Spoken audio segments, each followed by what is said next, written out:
నమస్తే welcome to CM times. TDP నేత సతీష్ కుమార్ రెడ్డిపై కత్తితో దాడి. పాకాల మార్కెట్ కమిటీ డైరెక్టర్ వల్లివేడుకు చెందిన టీడీపీ నాయకుడు సతీష్ కుమార్ రెడ్డి దాడిలో తీవ్రంగా గాయపడి తిరుపతిలోని ఆసుపత్రిలో చికిత్స పొందుతున్నారు. ఇక నిందితుడు మాజీ రౌడీషీట కటారి ప్రత్యూష్ రెడ్డిపై కేసు నమోదు చేశారు. రాజకీయ వ్యక్తిగత కక్షల దాడికి కారణమని ఫిర్యాదుల ఆరోపణ. ఘటన తిరుపతి జిల్లా చంద్రగిరి నియోజకవర్గంలోను పాకాల మండలం పల్లివేడు సమీపంలో బంగారెడ్డి మామిడి తోట వద్ద రాత్రి జరిగింది. ఇక బాధితుడిని కడుపు ఛాతి కింద భాగంలో పదునైన కత్తితో పొడిచినట్లుగా ఫిర్యాదు చేశారు.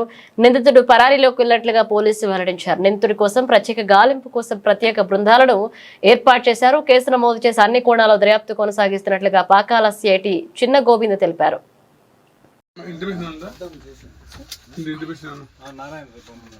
ఇంటిమేషన్ అయితే కొంచెం డెప్త్ ఇంజరీ ఉంది. ఇట్లా పెనట్రేషన్ ఉంటుంది సార్. లోపల ఆర్గాన్స్ దగ్గర ఏమన్నా అదే లోపల మనకి తెలియదు కాబట్టి అది స్కానింగ్ చేసినప్పుడు మనకి తెలియదు. డెప్త్ పెనట్రేషన్ ఉంటుంది.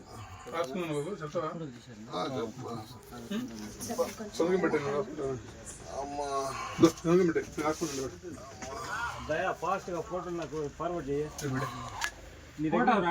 ఫార్వర్డ్ ఫోటో షేర్ చేయదయా వాట్సాప్ లో. ఇది గాయం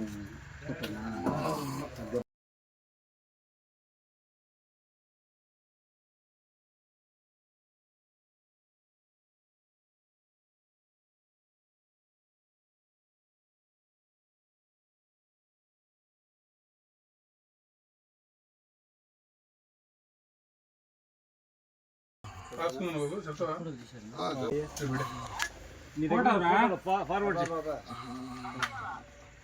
ఫోటో షేర్ చేయదయా వాట్సాప్ లో.